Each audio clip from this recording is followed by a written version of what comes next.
ഇവിടെ അങ്ങ് തന്നെ സൂചിപ്പിച്ച ഒരു വിഷയമുണ്ട്. ഒരു യുവനടിയുടെ ആരോപണങ്ങൾ വന്നു എന്ന്. ആ യുവനടി എൻ്റെ അടുത്ത സുഹൃത്താണ്. അവരെന്നെ പറ്റിയാണ് പറഞ്ഞതെന്ന് ഞാൻ വിചാരിക്കുന്നില്ല, വിശ്വസിക്കുന്നുമില്ല. അവര് എൻ്റെ പേര് പറഞ്ഞിട്ടില്ല എന്നാണ് ഞാൻ മനസ്സിലാക്കുന്നത്. പിന്നെ മാധ്യമങ്ങളാണ് എൻ്റെ പേര് കൊടുത്തു വെക്കുന്നത്. അവരെൻ്റെ അടുത്ത സുഹൃത്താണ്.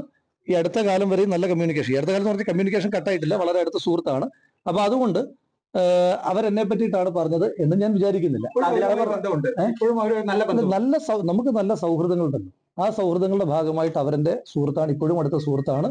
അത് നാളുകളിലും അടുത്ത സുഹൃത്തായിരിക്കും. അവരെന്നെ പറ്റിയിട്ടല്ല അങ്ങനെ ഒരു കാര്യം പറഞ്ഞതെന്നാണ് ഞാൻ ഇപ്പോഴും ഉറച്ചു വിശ്വസിക്കുന്നത്. അല്ല, ഞാൻ പറയല്ലേ, ഞാൻ ഒന്ന് പറഞ്ഞോട്ടെ സഹോദര.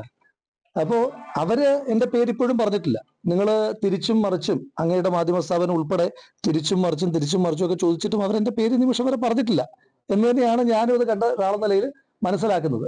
അപ്പൊ അതുകൊണ്ട് അത്തരത്തിൽ ഏതെങ്കിലും ഒരു നിങ്ങൾ സൂചിപ്പിക്കുന്ന പോലെ എന്റെ പേര് ആരെങ്കിലും ഗൗരവതരമായി ഒരു പരാതിയായി പറഞ്ഞിട്ടില്ല.